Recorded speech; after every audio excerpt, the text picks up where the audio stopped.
Hello, and welcome to the Breaking Math Podcast. I'm David Gibson, as Gabe and Autumn are off on a tangent solving problem somewhere. They asked me to sit in today. I, as background, am not a mathematician. I am actually not all that great at math, to be quite honest. I teach science.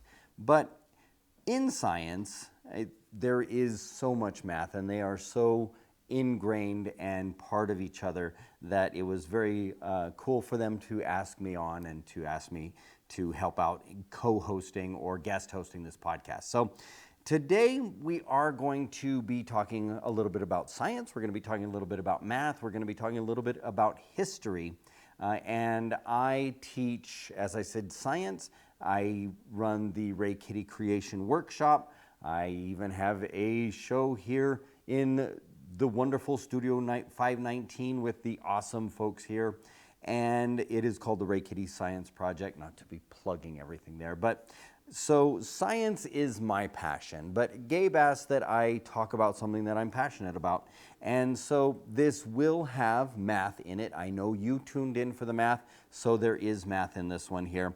And we are going to talk about what is called the 10,000-year dilemma, okay? So the 10,000-year dilemma is a way in a thought project or a thought experiment on how to deal with nuclear waste in the future, okay? And now nuclear waste is something that we are getting from nuclear research, we're getting it from medical facilities, we're getting it from nuclear energy or power generation. And so this waste that is developed there has to go somewhere. The 10,000-year dilemma is talking about, okay, this waste right now, some of this waste is pretty toxic. If we were to talk about plutonium-239, for instance, which is one of the isotopes that's readily used and normally used in some of our nuclear reactors, the waste, the plutonium-239 that they have has a very long half-life. The half-life is 24,100 plus years. So that means that that plutonium is not gone in 24,000 years. That means it's reached its first half-life. Now that half-life is when half or approximately half of those isotopes have decayed. Okay? Now they may decay into and do decay into other toxic isotopes, but we're just talking the plutonium, 24,000 years for the half-life. Now if you had a 5-kilogram little mass of plutonium-239, which would be pretty small, okay? It's a very dense material.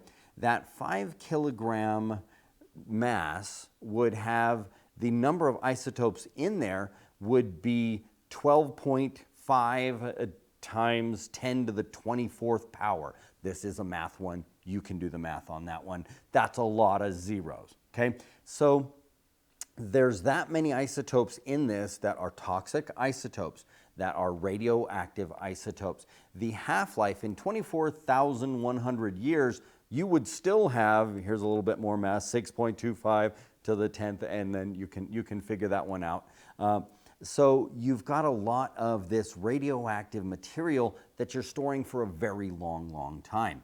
And so in the future, the 10,000-year dilemma is deciding, how do we tell future generations, future civilizations, future cultures that this is something dangerous? Now, you may think, okay, well, what if we erect these huge monoliths and things like that? How well did that work for the pyramids? Okay, now the pyramids were meant to keep people out. And so what did people do? They went in, right? They went in and they ransacked and they pillaged and they stole and they took all of these things away from it. And so the danger in having these beautiful monoliths and things like that is that it can be inviting, right? It can say, hey, there's something here, come check it out. Now, 10,000 years into the future, you say, well, why don't you just put a big old do not touch sign on there? Now, there's a problem with that, and that is the semiotics of our language, the semiotics of our signs. Now, when I say the word semiotics, that is the study of signs, the study of language, and how they're interpreted. And we have a semiotics even in math, okay? The symbols that we use today, if you look at Roman numerals, really about the only place you're going to see Roman numerals is knowing what Super Bowl we're watching. Roman numerals are not used very regularly, but we do, and I have an image there, and the image is of a tablet that was used in Babylon, and this is actually showing the square root of 2.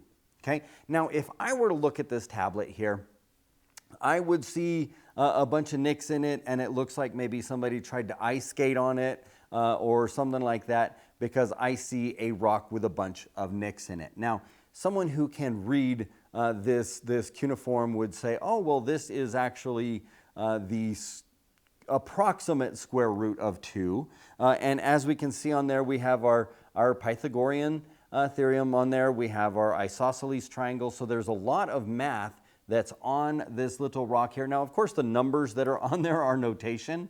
Those are not actually the numbers that were found on it. And that's the point, okay? So on this image, what we're seeing is this is how they used to represent the symbols for math, okay?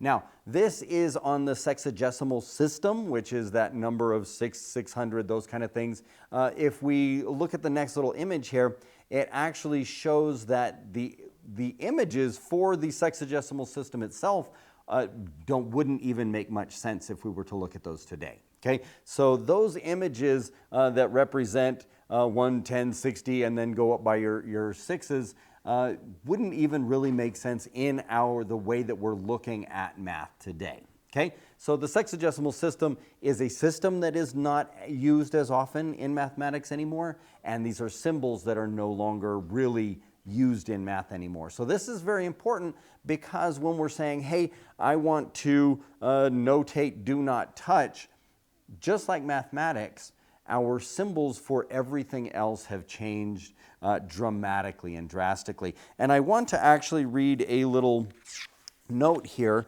that was written, because when they were going through this thought project, they talked to scientists, they talked to archaeologists, they talked to philosophers, they talked to all kinds of people in all kinds of fields, because it was very important that they're able to use this note for future generations. And they asked Carl Sagan. Right now, Carl Sagan is kind of my generation's Neil deGrasse Tyson, right? He was actually the predecessor to Neil deGrasse Tyson if you talk about cosmos and those kind of things. So they asked Carl Sagan, they said, well, what symbol would you use? Now, this was a little bit later in his life. He was ill, so he wasn't able to actively participate in the project. But these were his words. He says, what we need is a symbol that will be understandable not just to the most educated and scientifically literate members of the population, but anyone who might come upon this repository. There is one such symbol. So here we go. He must have fixed it. Used on the lintels of cannibal dwellings, the flags of pirates, the insignia of SS divisions, and motorcycle gangs. And the key is the skull and crossbones. Okay? So Carl Sagan said, hey, let's put a skull and crossbones on it. No one will ever mess with it.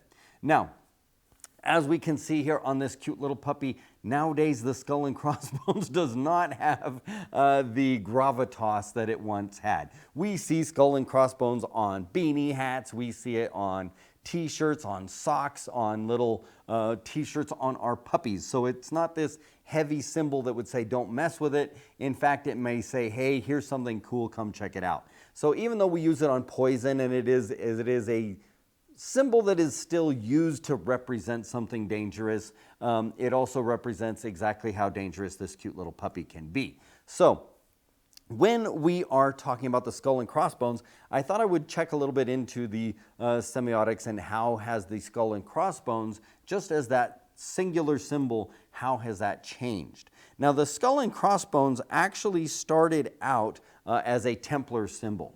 Okay, so the Templars used it, and what we know about the Templars, they were slash R, depending on your Illuminati feelings there. But the Templars were a very cryptic. They used a lot of hidden meanings and hidden messages as well as symbols, and they were also pirates. So so they were all of these wonderful things. So where did this symbol come from, and how did it enter into our Templar mythology?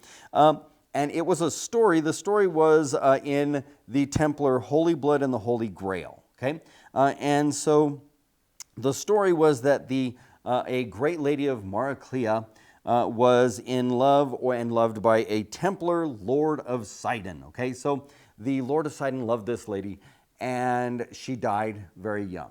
Okay, so he actually went into the tomb and, being still in love with her, carried on. You can do the math on that one as to where that went. Well, a voice came to him, and the voice from the void told him to return in 9 months, and he could retrieve his son. Okay, so the voice from the void said, 9 months, come back and retrieve your son. So 9 months later, sure enough, he goes over to this tomb. He opens up the tomb, and what does he find? In this tomb, he finds a skull lying on the crossed leg bones of a skeleton, the skull and crossbones. Okay, that was what he found in the tomb that he had opened from his, some say, wife. And so when he found this, he's, of course, distraught. But the voice came back, and the voice said, guard it well, for it would be the giver of all good things. Okay, so the origination of the skull and crossbones is that it is the giver of all good things. It was to be used as his genius, as his guide, as his forerunner. So this skull and crossbones was going to make his journeys, his conquests profitable. It was a mark of good fortune. So right off the bat, the skull and crossbones was used by the Templars as a mark of good fortune. Now, here's a little bit of semiotics and human kind of viewpoints there. If I were to be a Templar and I were to be sailing a boat toward your country, toward your boat, and I had my wonderful giver of all good things with me, and I had that sailing on the mast, so I had this huge flag with a skull and crossbones that was my forerunner, and that meant good fortune for me. What does that mean for you? So the Templars being somewhat pirates, if you were on the other side of the boat looking at that, all of a sudden that is a message or a sign or a symbol of warning. Okay, so this went in just this very short period of time from something that was a forerunner, meaning the bearer of all good things, to a warning. Okay, so now the skull and crossbones is a warning. So this warning, as it continues through the ages, as we see now, is now just something that you put to say, hey, I'm maybe edgy, or that I enjoy, these kind of fun, dark things. Okay, so it lost a lot just in that short period of time. Okay, so the symbol for the skull and crossbones, that's out. Okay, so Carl Sagan, even being the mind that he was, didn't take into account how things can change. So in the kind of idea of things changing as far as symbols, as far as semiotics, as far as language changing, maybe they put up that big sign that says do not touch, or Sandia National Labs actually had a wonderful ominous saying that they wanted to put on there, and that was, I'll read it to you here because I want to get these words right. This place is not a place of honor. No highly esteemed local, or no, let me start with that one over again. Here we go, let's try this again. This place is not a place of honor. No highly esteemed deed is commemorated here. Nothing valued is here. Now that is ominous. Were I to read that, I would say, okay, this is not really something that I want to or even need to mess with. The problem is that's still written word, okay? The idea was to write it in every known language. Well, that's great. But language also changes. Language also adapts, okay? So when we're looking at language, as I said, I teach science. I have in-person classrooms, meaning I deal with teenagers, okay? And so you know where I'm going to go with this. Teenagers, in addition to scaring the living out of me, are also a great adapter of language. Okay, so we have new words that now, if you look on the internet, you'll see the jokes about folks my age not understanding the words of teenagers nowadays, and the words have changed a lot. Also, what about the very secret cryptic code that my mom and grandma used to write in called cursive? Okay, if I hand a note in cursive to one of my students, they're going to look at that. They are going to have no idea what that says. So even just in the generation from, say, my parents' generation to my children's generation, cursive is already something that is a lost language for the most part, a dead language. So writing these words on something is also not going to quite get the point across, okay? So symbols, if we were to look at a culture that if it were to just freeze frame the United States right where we are right now, and a culture 10,000 years from now, if they knew nothing about us, were to say, okay, well, let's investigate the United States. Let's see what we can learn about these guys. They would think, okay, judging from what they would come across, these are some things that they may think, that possibly we worshipped bats and spiders, and that we received our nutrients from a small plastic 6-inch box in our hands because everyone had these small boxes, so they must be important to life. And we were all wearing shirts with a spider emblazoned on it or a bat emblazoned on it. We had small idols that were Batman and Spider-Man and Superman. So these must have been the icons or the gods of our era. And so you can see how this could be misconstrued very easily.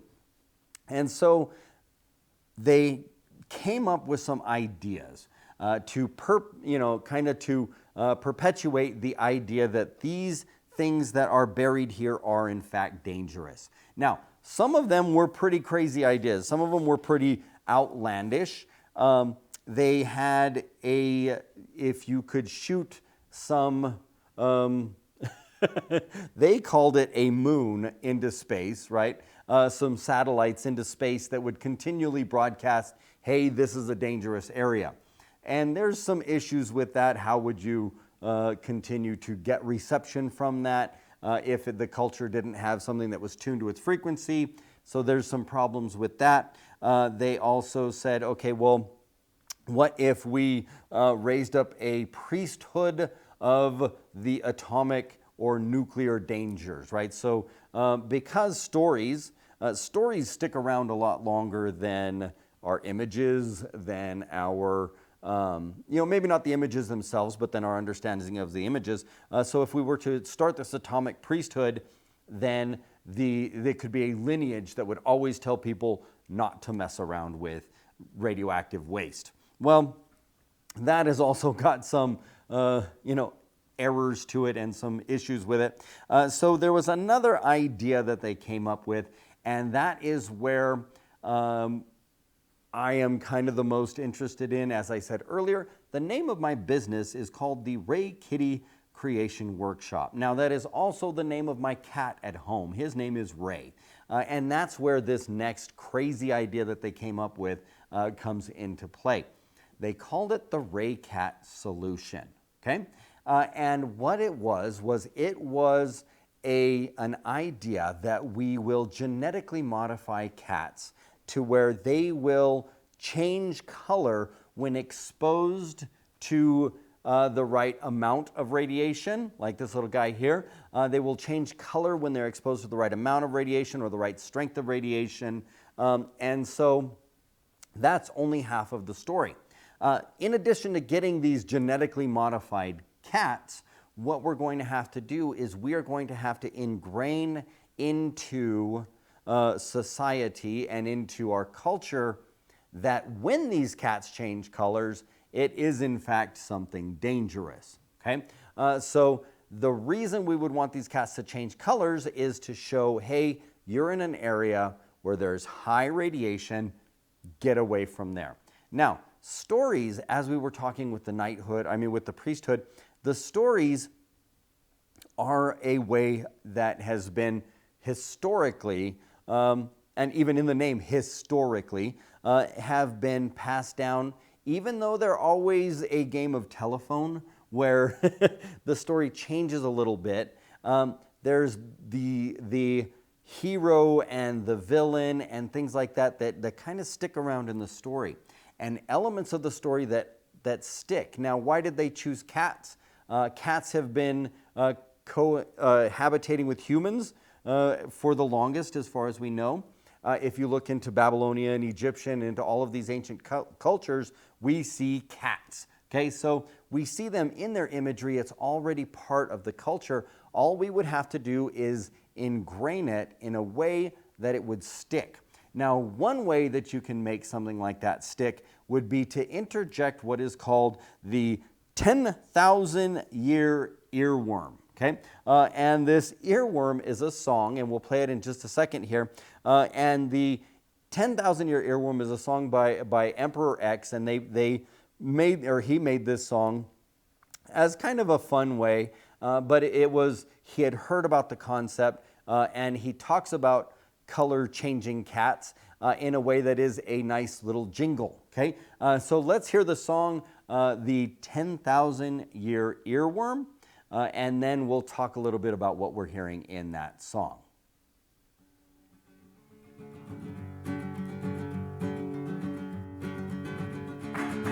Don't change color, kitty, keep your color, kitty, stay that pretty gray.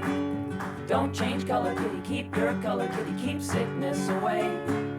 Don't change color, kitty, keep your color, kitty, please, 'cause if you do, or glow your luminescent eyes, you're all gonna have to move. Don't change color, kitty, keep your color, kitty, stay that pretty gold. Don't change color, kitty, keep your color, it'll keep you from the cold. So don't change color, kitty, keep your color, 'cause you need your kind around. The minute you change your looks, we're bringing you with us out of town. So don't change color, kitty, keep your color, kitty, no, I don't know why. Don't change color, kitty, keep your color, kitty, God said it's not right. So don't change color or flash your eyes, 'cause Lord knows if you do. I hope you think it's cozy in your travel case, because it's time to move. So don't change color, kitty, keep your color, kitty, stay that midnight black. The radiation change implies to kill, and that's a fact. Radiation, whatever that is something we don't want. 'Cause it withers our crops and it burns our skin and it turns our livestock on. So don't change color, little kitty, don't flash your eyes. So don't change color, little kitty, don't flash your eyes. So don't change color, little kitty, don't flash your eyes.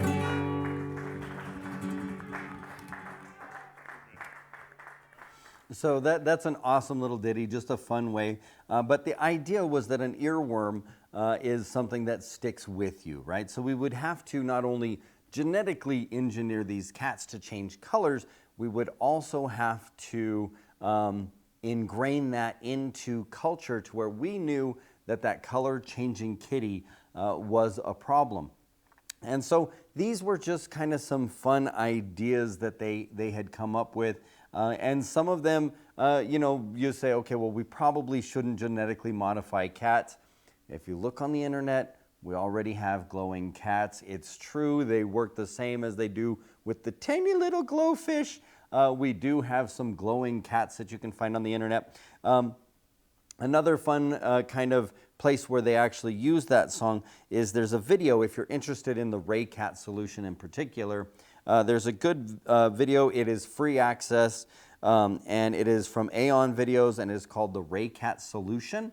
You can look that one up. It's a short, I believe, 15-minute video. It's very well done, but it talks a little bit more about the scientists and the Human Interface Task Force, which is, no, it was a real thing. And it talks a little bit about them and how they developed the ideas, you know, like to put satellites in space and to have these color-changing cats, okay? So what we see here is that through time, our semiotics in math as well as science can change, and so we need a way of warning the future generations. And what I like about that, because as I said, I named my business, I named my cat the RayKitty, you know, RayKitty Project. Oh, I didn't name my cat the RayKitty Project. I named my cat Ray because he's a cat. And my business, the RayKitty Project, or Science, Creation Science. RayKitty, yeah.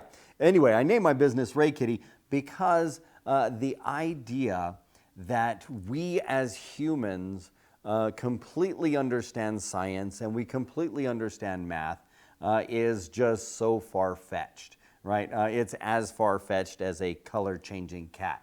The idea that we can grasp everything there is to grasp about math, and that the way that we think math is now will be the exact same way math is in 10,000 years. The things we think about science will be the same in 10,000 years. I mean, it wasn't long ago that we believed in humors, you know, the black phlegm and things like that, that were what changed our mood and our disposition.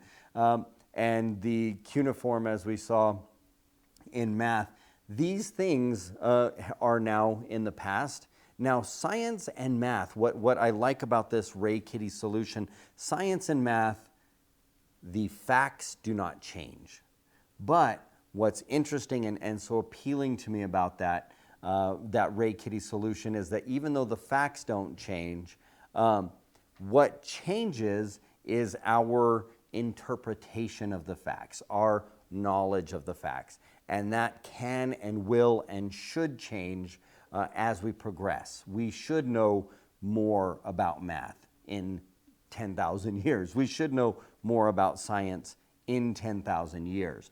And that is what kind of with this RayKitty project and the 10,000 year dilemma, that's what is appealing to me.